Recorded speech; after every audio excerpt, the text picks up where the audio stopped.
Hey, this is JudgmentAwaits. I am a brand new partner director with Yeousch Reloaded, and I've got a hardcore search and destroy gameplay video on the new map, or the newly released map, Terminal for you.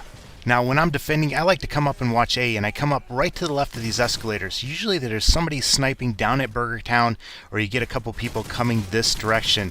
They'll also come out the hallway to your left, and I have this wall to my left to kind of give me a little bit of cover, just in case they were to see me or anything. I can just pop down here. So, managed to take 3 out right away. I think there's another one, so I want to pop up in a different area and try to take them out. So I'm going to crawl over here, get on the other side of this, pop up, and sure enough, there's that other guy. So there's the 4th one, and there's the 5th one. I see him run from the hallway, and I'm just going to tube him. I probably should have just let him, plant that bomb and defuse it. But when it comes to search and destroy, especially hardcore search and destroy, I don't take any chances. I'll be the first one to admit I am not a very good search and destroy player, especially when it comes to hardcore. And I don't really, particularly like hardcore search and destroy just because you die so easily. If somebody looks at you the wrong way, you're dead. Alright, round 2. As you saw, I put out my vest so my teammates could take them on. I'm going to call in my UAV, and this is just going to give us a huge advantage. Now, I like to come in here and place a claymore right there, as you saw the first time I did that. That just kind of watches our back, or, prevents somebody from coming up behind us. Now, as I said earlier, I am not the world's greatest search and destroy player, so I like to use every advantage I can.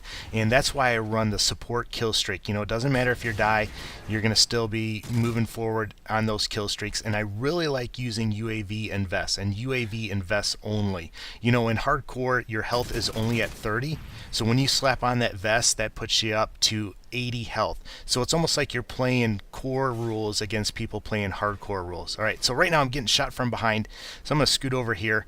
That situation right there where I got shot is a perfect example of how vests really help you out. I probably would have been dead except for I had those vests on.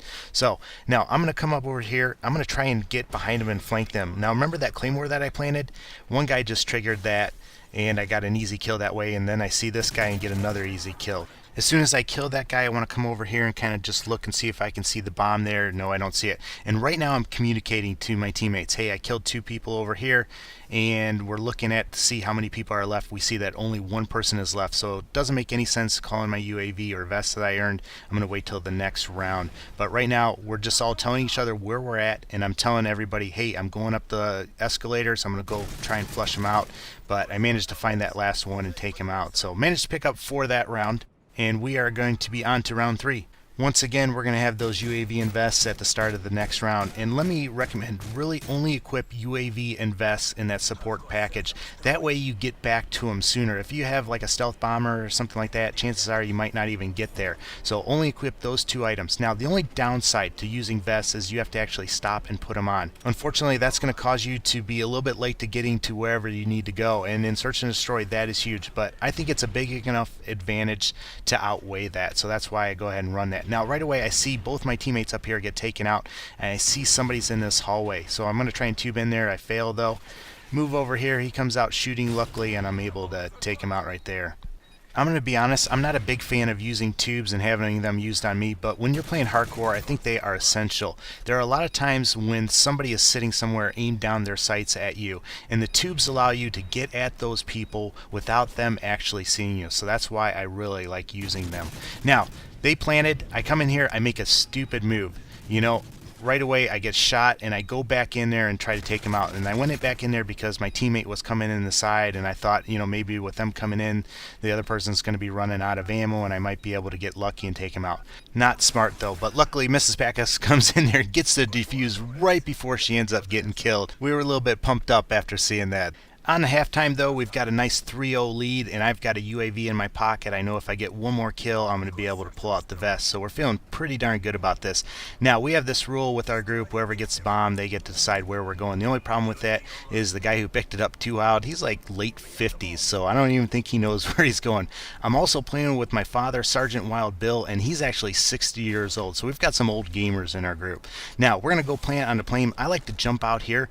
There's usually somebody up on the propane propane tank up on the top of that building, and this gives you a nice way to take them out. But luckily I see somebody running into the plane. I'm able to get that easy kill right there and pick up my vest. Now unfortunately I'm not going to be able to share those vests with the rest of my teammate most likely, but looking on top of that building, and sure enough there's that guy there. So right now it's a 3-on-2. I have me and KR. Our bomb carrier got taken out, so I don't know if the other team's watching them, so I'm going to approach this a little bit cautiously. I'm looking in the back there. As soon as you come in here, they're usually sitting in this back area or the cockpit right there. Now there's a claymore. I probably wouldn't have noticed that if I wasn't running sit rep. Sit rep is just huge when you're playing a team that's not the greatest. If you're playing a really good team, I'd really recommend dead silence, but this team isn't the greatest, so sit rep's going to really come in handy. So right now it's a 2-on-2, and I'm feeling really good because the person that I'm playing with is a really sharp player, and I have on vest, so I think we've got a nice advantage. So I'm going to go ahead and plant this. Now I'm going to head back to the back of the plane. This is a nice area because a lot of times you can hear somebody coming up from behind you, and you also have those good lines of sight towards the front and towards the side entrance. Now right away I see somebody shooting in with the XM25, so I know that they are outside, and I just noticed that KR got taken out, and he was actually outside too. So probably a pretty good chance they're either going to come in the side or the rear. And I think that I hear somebody moving around back here, so I'm going to kind of move over here, turn around, and kind of watch this area really well and see if I can catch him coming in. Sure enough, there he is, so I get an easy kill because I heard him. And there's a guy coming in. He probably thought I was going to be in the cockpit, and I get another easy kill there. But there's the game. Hope you like it. If you do, make sure you check out my channel. I play both hardcore and core, and I play pretty much every game mode and put up videos from all that. So if you like Call of Duty videos or zombie videos, make sure you check out my channel. I also make it a point not to swear in any of my videos. You know, I know there are a lot of people that watch these in front of their parents or their kids, so you don't have to worry about anything like that. But ended up 15-1. Like I said, hope you like this. As always though, take care and God bless.